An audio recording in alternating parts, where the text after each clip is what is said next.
We live in a world obsessed with wealth, where the pursuit of riches consumes the thoughts and actions of billions. But what if I told you that true wealth, in its most grandiose form, is nothing but a mirage? A tantalizing illusion that keeps us running on a never-ending treadmill of desire.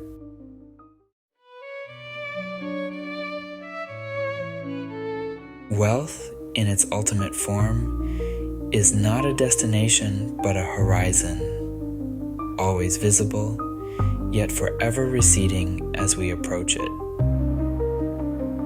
No matter how much we accumulate, there's always more just out of reach, tantalizing us with the promise of fulfillment that never quite arrives. Consider the words of the ancient Greek philosopher Epicurus. Nothing is enough for the man to whom enough is too little. This profound observation cuts to the heart of our relationship with wealth. The very nature of desire ensures that satisfaction remains elusive, always one step ahead, no matter how far we've come. Think of the wealthiest individuals in history, the Rockefellers, the Rothschilds, the modern tech billionaires. Even they, with their vast fortunes, find themselves in an endless race for more. The goalposts of wealth constantly shift, leaving us in a perpetual state of wanting. But why? Why does this cycle persist?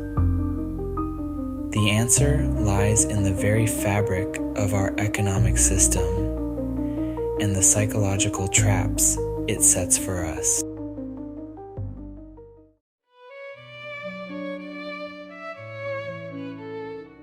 From a young age, we're fed a comforting narrative. Anyone can become rich if they just work hard enough. It's a seductive story, one that fuels the American dream and similar myths around the world. But this narrative ignores the cruel realities of systemic inequalities, inherited privileges, and the simple fact that our economic system requires a vast underclass to function. As the philosopher Alain de Botton points out, the idea that everyone can be successful if they try hard enough is a blame-shifting strategy employed by those who have already made it. This illusion of equal opportunity serves a dual purpose. It keeps the masses hopeful and hardworking, while absolving the wealthy of any guilt for their disproportionate success. The truth is far more complex and far less comforting. Economic mobility, the ability to move up the social ladder, has been declining in many parts of the world. The circumstances of our birth, the color of our skin, the zip code we grow up in, these factors play a far greater role in determining our financial future than we'd like to admit.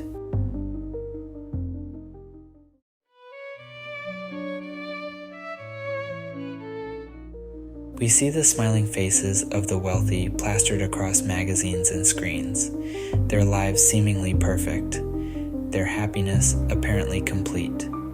But these are merely porcelain masks, fragile facades hiding the complex realities beneath. F.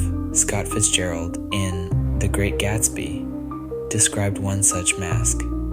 He smiled understandingly, much more than understandingly. It was one of those rare smiles with a quality of eternal reassurance in it that you may come across 4 or 5 times in life. But what lies beneath that reassuring smile? What hidden costs come with great wealth? Studies have shown that, beyond a certain point, increased wealth does not correlate with increased happiness. The wealthy often find themselves isolated, paranoid about their security, and constantly questioning the authenticity of their relationships. They may have everything money can buy, but often lack the things it can't: genuine connection, peace of mind, and a sense of purpose.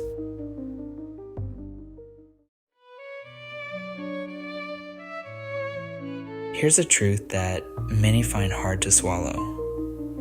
We are all inherently rich in our own unique ways. Each of us possesses a wealth of experiences, perspectives, and potential that is invaluable and irreplaceable.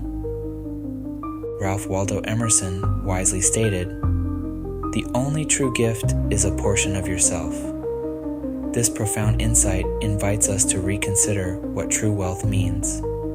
Is it the number in our bank account? Or is it the depth of our character, the strength of our relationships, the richness of our experiences? Consider the artist who may struggle financially, but creates beauty that touches countless souls. Think of the teacher who shapes young minds, leaving a legacy that extends far beyond any monetary value. Or the community organizer who builds connections and support networks that enrich entire neighborhoods.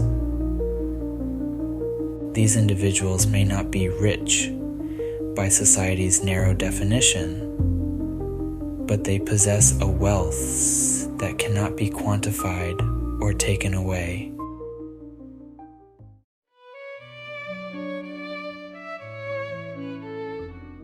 The relentless pursuit of financial wealth is a path paved with broken dreams and unfulfilled lives. It's a game rigged from the start, designed to keep us chasing an impossible goal, always believing that happiness lies just beyond the next milestone. Tyler Durden, the provocative character from Fight Club, starkly articulated this trap. The things you own end up owning you.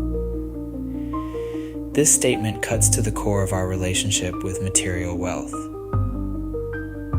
We accumulate possessions, thinking they will bring us joy and status, only to find ourselves burdened by them, slaves to their maintenance and protection.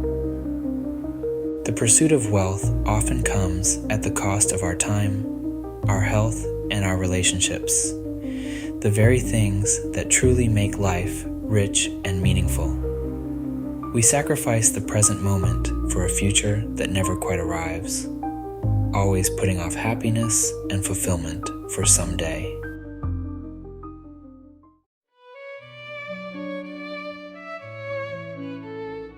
Instead of fixating on what we lack, we must learn to appreciate the abundance that surrounds us. The wealth of relationships, of knowledge, of experiences. These are the true riches of life. The Stoic philosopher Seneca advised, "It is not the man who has too little, but the man who craves more, that is poor." This wisdom invites us to shift our perspective, to find contentment and richness in what we already have, rather than constantly yearning for more. Imagine redefining wealth not by the size of your bank account, but by the depth of your laughter. Not by the square footage of your home, but by the warmth of the connections within it. Not by the brand of your car, but by the adventures and memories it has helped you create. This shift in perspective doesn't mean abandoning all ambition or resigning ourselves to poverty. Rather, it's about finding a balance, about pursuing growth and improvement without tying our self-worth and happiness to an arbitrary financial goal.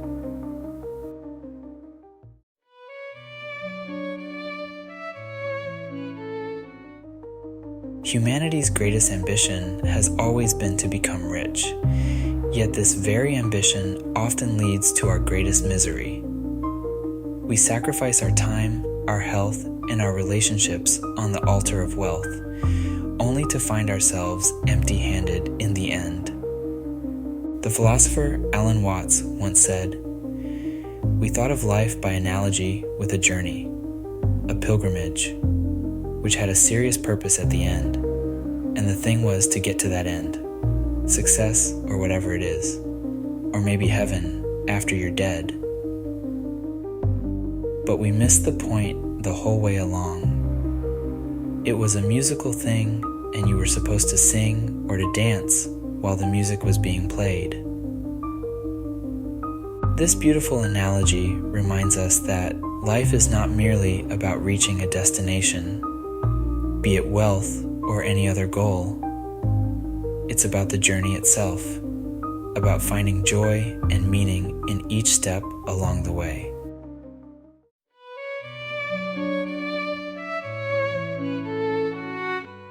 In conclusion, the concept of rich is unreachable is not a call to despair, but a call to awaken.